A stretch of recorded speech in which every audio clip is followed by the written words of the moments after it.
March for Gaza. Gaza শব্দটি উচ্চারণ করলেই হৃদয়ের মণিকোঠায় এবং দু চোখ দিয়ে অঝোর ধারায় জল চলে আসে, কারণ বিশ্বের ইতিহাসে আদম আলাইহিস সালাম থেকে শুরু করে আজ পর্যন্ত যত অত্যাচারী বাদশারা ছিল, তাদের সকল প্রকার অত্যাচার নিপীড়নের চাইতেও বেশি অত্যাচার এবং নিপীড়ন বর্তমান ইসরায়েল করতেছে ফিলিস্তিনিদের উপরে। এরই প্রতিবাদে সারা বিশ্বের মতো আজ বাংলাদেশেও মার্চ ফর গাজা, গাজাবাসীর প্রতি সংহতি, ফিলিস্তিনিদের প্রতি সংহতি এবং আমরা যে মুসলমান হিসাবে ফিলিস্তিনিদের পাশে আছি এটা সারা বিশ্বকে দেখানোর জন্য ঢাকায় আয়োজন করা হয় মার্চ ফর গাজা। এই প্রোগ্রামে কয়েক লক্ষ, মিনিমাম 40 থেকে 50 লক্ষ লোক অংশগ্রহণ করেছে, যেখানে পুরো ঢাকা শহরের অলি গলি সবখানে লোকারণ্য ছিল।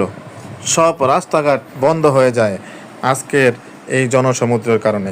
আপনারা দেখতে পাচ্ছেন সমাবেশ স্থলের কিছু চিত্র। এটা শুধু সমাবেশ স্থলের চিত্র। যেই একটা বিষয়কে কেন্দ্র করে আজকে বাংলাদেশের সকল রাজনৈতিক দলের নেতারা এখানে উপস্থিত হয়েছেন।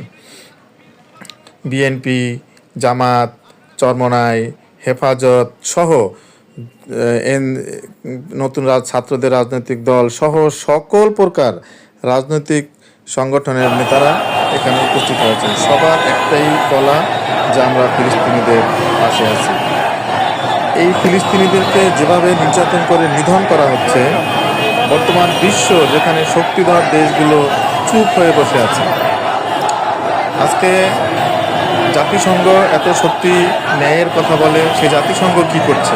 এই ফিলিস্তিনিদেরকে যখন নৃশংসভাবে হত্যা করা হচ্ছে, একটা জাতিকে পৃথিবী থেকে মুছে দেওয়ার চেষ্টা হচ্ছে, সেইখানে জাতিসংঘ কোনো কার্যকরী ব্যবস্থা নিতে পারছে না। আর ফ্যাসিস্ট আমেরিকা এবং ইসরায়েল সারা পৃথিবীর জন্য যারা সবচাইতে নিকৃষ্ট ঘৃণিততম ব্যক্তি, এরাই এই অপকর্মগুলো করছে। আর আমরা বাংলাদেশিরা এবং পৃথিবীর মুসলমানেরা সবাই সেই গাজাবাসীর পক্ষে আছি। আপনারা সমাবেশ স্থলের কিছু ভিডিও দেখছেন, কিছু খণ্ড খণ্ড ভিডিও।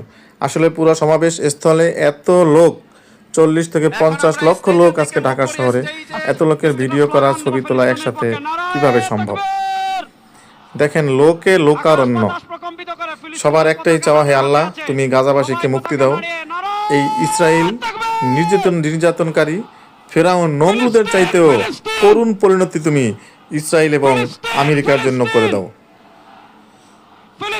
সবার হাতে পতাকা ছিল, ফিলিস্তিন স্বাধীন, আমরা ফিলিস্তিনের জনগণের পাশে আছি। এটা রাজধানীর বাংলা মোটর থেকে তোলা একটা ভিডিও।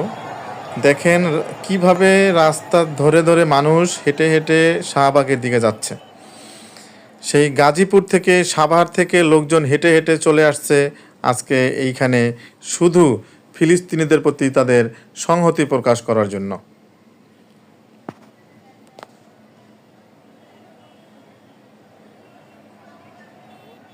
সবার মুখে একটাই কথা, ইসরায়েল নিপাত যাক, ফিলিস্তিন মুক্তি পাক।